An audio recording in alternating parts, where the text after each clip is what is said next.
नमस्कार, स्वागत आहे तुमचं माझ्या एका नवीन व्हिडिओमध्ये. तर स्वामींच्या आशीर्वादाने आता नवीन दिवसाची सुरुवात झालेली आहे. तर तुम्हाला माझे चॅनल बघायला आवडत असतील तर लाईक, शेअर आणि सबस्क्राईब नक्की करा.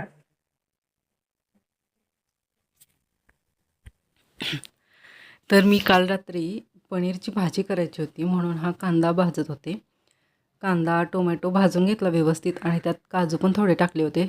त्यामुळे ग्रेव्ही ना खूप छान झाली होती. म्हणजे त्याला अशी पातळ वगैरे होती ना भाजी पाणी ओतल्यानंतर, तसं झालंच नाही.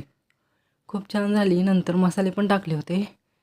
लाल मिरची पावडर, गरम मसाला, जिरेपूड, धणेपूड आणि आपला पनीर बटर मसाला असं टाकून व्यवस्थित खूप वेळ भाजू दिलं. मग त्यावेळेस जेव्हा कांद्याचा टोमॅटोचा वास जाईल ना तोपर्यंत भाजलं आणि नंतर मग पनीर. तर बघा मी इथे ना मैदा आणि ईस्ट टाकून फर्मेंट करायला ठेवलं होतं की ते छान फुललं आहे.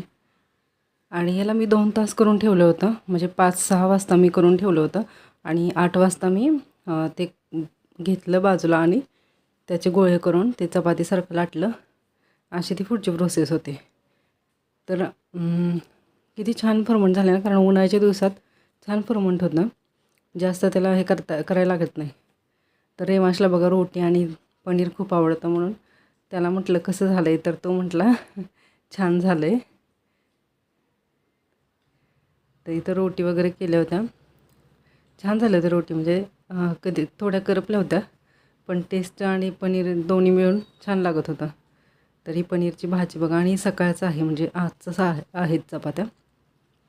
आज पण सकाळी सगळं आवरून झालेलं आहे. चपाती केली आहे, एक टोमॅटोची भाजी आणि बेसनच्या पोळ्या केलेल्या आहेत. कारण टिफिनला वेगवेगळं लागतं ना, त्यामुळं करावं लागतं सगळंच. दोन तरी भाज्या करायला लागतात, कारण रेवांशला पण टिफिनला द्यायचं असतं. मग त्याला बेसनची पोळी चालते. तर व्हिडिओ आवडल्यास लाईक, शेअर आणि सबस्क्राईब नक्की करा. बाय.